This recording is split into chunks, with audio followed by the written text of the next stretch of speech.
La discussion. Au nom de Dieu, le Tout-Puissant, le Miséricordieux. Dieu a entendu la parole de celle qui argumentait avec toi au sujet de son époux et qui se plaignait à Dieu. Dieu entend votre conversation, car Dieu est audient, clairvoyant. Ceux d'entre vous qui répudient leurs femmes en déclarant qu'elles sont comme leur mère, alors qu'elles ne sont pas leur mère parce qu'ils n'ont pour mère que celles qui les ont enfantées. Ils prononcent une parole blâmable et mensongère. Mais Dieu est indulgent, pardonneur. Ceux qui répudient leurs femmes puis reviennent sur ce qu'ils ont dit doivent affranchir un esclave avant qu'il ne se touche. C'est ce dont on vous exhorte. Dieu est informé de ce que vous faites. Mais celui qui n'en trouve pas doit jeûner alors 2 mois consécutifs avant qu'il ne se touche. Mais s'il n'en est pas non plus capable, alors qu'il nourrisse 60 nécessiteux. Cela pour que vous croyiez en Dieu et en son messager. Voilà les limites de Dieu. Les dénégateurs auront un châtiment douloureux. Ceux qui s'opposent à Dieu et à son messager seront renversés comme furent renversés ceux qui les ont précédés. Nous avons fait descendre des signes probants. Les dénégateurs auront un châtiment humiliant, le jour où Dieu les ressuscitera tous, puis les informera de ce qu'ils ont fait. Dieu l'a dénombré, alors qu'ils l'ont oublié. Dieu est témoin de toutes choses. Ne vois-tu pas que Dieu sait ce qui est dans les cieux et ce qui est sur la terre? Pas de conversation secrète entre 3 sans qu'il ne soit leur 4e, ni entre 5 sans qu'il ne soit leur 6e, ni moins ni plus que cela, sans qu'il ne soit avec eux, là où ils se trouvent. Ensuite, il les informera de ce qu'ils faisaient au jour de la résurrection. Dieu est, de toutes choses, connaissant. Ne vois-tu pas ceux à qui les conversations secrètes ont été interdites? Ils sont revenus à ce qui leur a été interdit, et se concertent pour pécher, être hostiles et désobéir au messager. Quand ils viennent à toi, ils t'adressent une salutation qui n'est pas celle que Dieu t'adresse, et disent en eux-mêmes « Pourquoi Dieu ne nous châtie pas pour ce que nous disons ?» L'enfer leur suffira, où ils brûleront. Quelle mauvaise destination! Ô vous qui avez cru, quand vous vous concertez, ne vous concertez pas pour pécher, être hostile et désobéir au messager, mais concertez-vous pour la piété et la prémunition. Craignez Dieu vers qui vous serez rassemblés.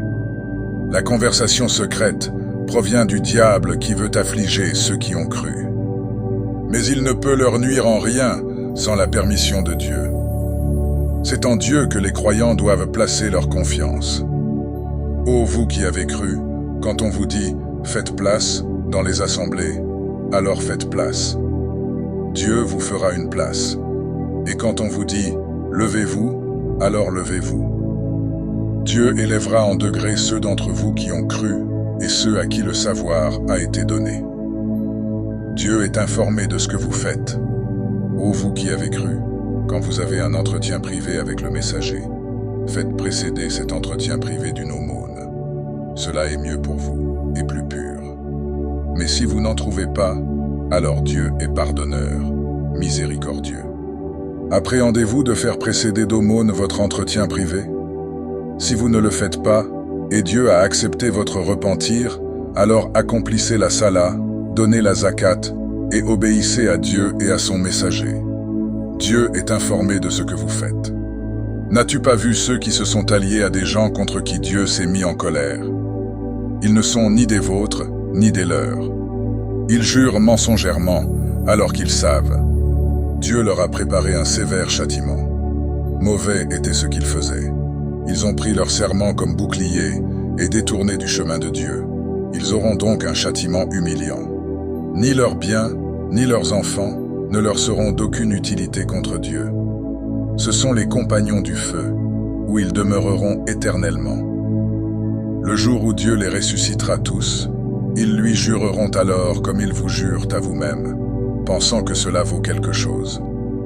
Mais ce sont bien eux les menteurs. Le diable les a dominés et leur a fait oublier le rappel de Dieu. Cela constitue le parti du diable, et ceux du parti du diable sont bien les perdants. Ceux qui s'opposent à Dieu et à son messager, ceux-là sont parmi les plus humiliés. Dieu a écrit « Je vaincrai, moi, ainsi que mes messagers ». Dieu est fort, honorable. Tu ne trouveras pas de gens, croyant en Dieu et au jour dernier, aimant ceux qui s'opposent à Dieu et à son messager. Seraient-ils leur père, leur fils, leur frère ou de leur clan? Ceux-là, il a écrit la foi dans leur cœur, et il les a soutenus de l'esprit émanant de lui. Il les fera entrer dans des jardins sous lesquels coulent des rivières, où ils demeureront éternellement. Dieu est satisfait d'eux, et ils sont satisfaits de lui. Ceux-là constituent le parti de Dieu, et ceux du parti de Dieu sont bien ceux qui réussissent.